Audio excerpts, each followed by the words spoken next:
ലാൽകൃഷ്ണനിലേക്കാണ്.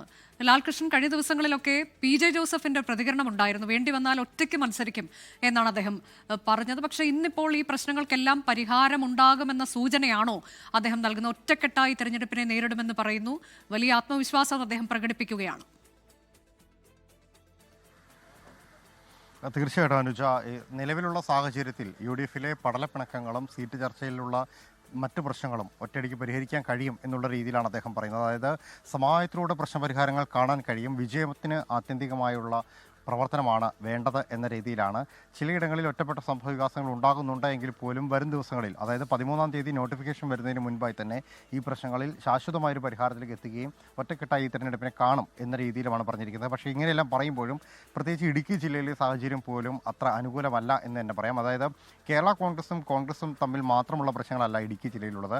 അവിടെ മുസ്ലിം ലീഗും കോൺഗ്രസും തമ്മിലുള്ള പ്രശ്നങ്ങൾ നടക്കുന്നുണ്ട്. മുസ്ലിം ലീഗിൻ്റെ ഉള്ളിൽ തന്നെയുള്ള പ്രശ്നങ്ങൾ പാർട്ടിക്ക് വലിയ തലവേദന ഉണ്ടാക്കുന്നുണ്ട്. മുന്നണിക്ക് സമാനമായ രീതിയിലുള്ള പ്രശ്നം ഉണ്ടാക്കുന്നുണ്ട്.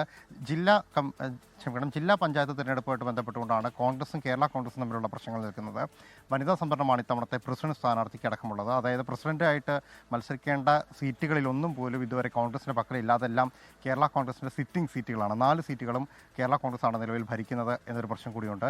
അതിൽ ഏത് തരത്തിൽ കേരള കോൺഗ്രസ് കോംപ്രമൈസിലെത്തും, അത് സംസ്ഥാന തലത്തിലുള്ള കാര്യങ്ങൾ ഉന്നയിച്ചുകൊണ്ട് തന്നെയായിരിക്കും കേരള കോൺഗ്രസ് അതിൽ വിലപേശൽ നടത്തുക. അതേസമയം തൊടുപുഴ മുനിസിപ്പാലിറ്റിയിലേക്ക് എത്തുമ്പോൾ കോൺഗ്രസും മുസ്ലിം ലീഗും തമ്മിലുള്ള പ്രശ്നങ്ങൾ അതിരൂക്ഷമായി തന്നെ നിലനിൽക്കുന്നുണ്ട്. ഒരു ഘട്ടത്തിൽ മുസ്ലിം ലീഗ് LDF-ന് പിന്തുണ കൊടുത്ത് ചെയർമാനെ മാറ്റുന്ന അടക്കമുള്ള കാര്യങ്ങളിൽ അവിശ്വാസ പ്രമേയത്തെ പിന്തുണയ്ക്കുന്ന രീതിയിലും പരാജയപ്പെടുന്ന രീതിയിലും എല്ലാം നിലപാട് സ്വീകരിച്ചതാണ്.